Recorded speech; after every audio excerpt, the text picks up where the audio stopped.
आइए एक झूमर गीत गाती हूँ, सुनिए आप लोग। बहुत पुराना गीत है। मेरा तो यही कोशिश रहता है मैं पुराना गीत गाऊँ, पुराने गीत लुप्त ना हो, चलता रहे। हमारी संस्कृति से जुड़ा हुआ ये सब गीत है। बहे के पुरवा रामो बह गईले पछुआ है सजाना मारे। बहे के पुरवा रामो बह गईले पछुआ है सजाना मारे। बह गईले शीतल बेयार है सजाना मारे। बह गईले शीतल बेयार है सजाना मारे। ताई तले ननदी के भैया सेजिया डसले है सजाना मारे। ताई तले ननदी के भैया सेजिया डसले है सजाना मारे। पड़ गईले सुखिया के नींद है सजाना मारे। पड़ गईले सुखिया के नींद है सजाना मारे। निंदिया के भरमल छैला भैया लफले है सजाना मारे। निंदिया के भरमल छैला भैया लफले है सजाना मारे। तुर दिहले गलावा के हार है सजाना मारे। तुर दिहले गलावा के हार है सजाना मारे। निहुरी निहुरी हम अंगना बहरनी है सजाना मारे।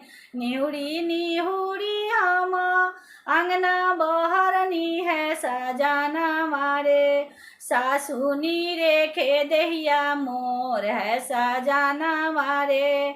सासू रेखे गलवा मोर है सजाना मारे। बाप खाहू भैया खाहू बहुआ हमार है सजाना मारे।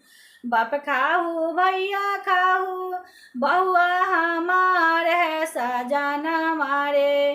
का कोइलू गलवा के हार है सजाना मारे। का कोइलू गलवा के हार है सजाना मारे। राउर बेटा सासू हथुआ के राजा है सजाना मारे। वह तुरले गलावा के हार है सजाना मारे। वह तुरले गलावा के हार है सजाना मारे। हमारा बेटा बहुआ हथुआ के राजा है सजाना मारे। कब आवेले कब जास है सजाना मारे। कब आवेले कब जास है सजाना मारे। राउर बेटा सासू हथुआ के राजा है सजाना मारे।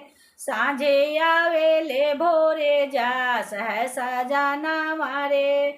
सांझे आवेले भोरे जास है सजाना मारे। सांझे आवेले भोरे जास है सजाना मारे।